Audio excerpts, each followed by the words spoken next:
Hello viewers, আজ আমি তোমাদের ভেরি ইম্পর্টেন্ট প্রশ্ন নিয়ে আলোচনা করব।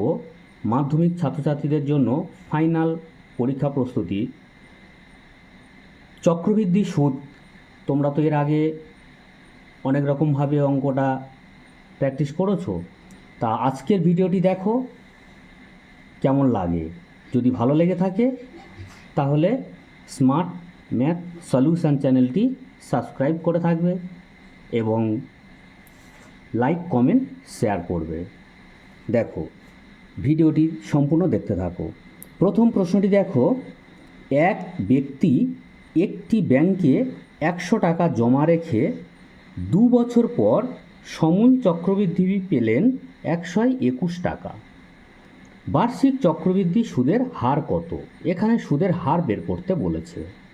উত্তরটি দেখো, সমূল চক্রবৃদ্ধি অর্থাৎ A equal to P into 1 plus R divided 100 to the power N. এখানে পিটা হচ্ছে আসল, আরটা সুদের হার, এনটা হচ্ছে সময়। শর্তানুসারে P into 1 plus R divided 100 to the power N, এটা সমূল চক্রবৃদ্ধি, ইজিক্যাল টু 121। যেহেতু এখানে সমূল চক্রবৃদ্ধি দেওয়া আছে কত, 121 সমান দেখানো হলো। পি জায়গাতে বসাও 100 আসল, ইন্টু 1 প্লাস আর ডিভাইডেড 100, আর এর মান বের হবে তাই বসে আছে আর, ব্র্যাকেট শেষ, টু দি পাওয়ার 2।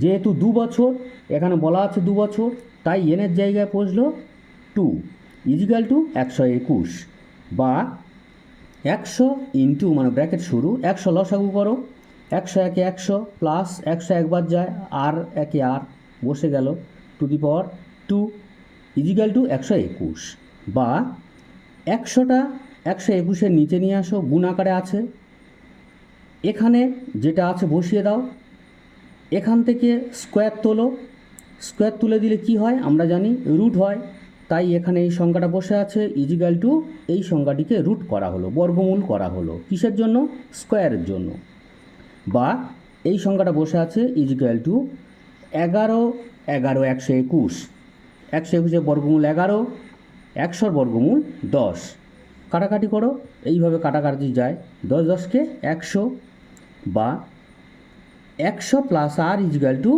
বর্গগুণ করো, 110, 11 10-কে 110, বা আর ইজিক্যাল টু 110 মাইনাস এই 100টায় ওপারে চলে যাচ্ছে, ডান দিকে বাম দিক থেকে ডান দিকে যাচ্ছে, প্লাস ছিল মাইনাস হয়েছে, ইজিক্যাল টু 10। অতএব সুদের হার 10%। ভিডিওটি যদি ভালো লেগে থাকে অবশ্যই করে লাইক করবে এবং কমেন্ট করবে এবং প্রচুর পরিমাণে শেয়ার করবে, যাতে অন্যান্য ছাত্ররা উপকৃত হয়। আজকের এই পর্যন্ত, আগামীকাল আবার দেখা হবে ঠিক একই চ্যানেলে, স্মার্ট ম্যাথ সলিউশন।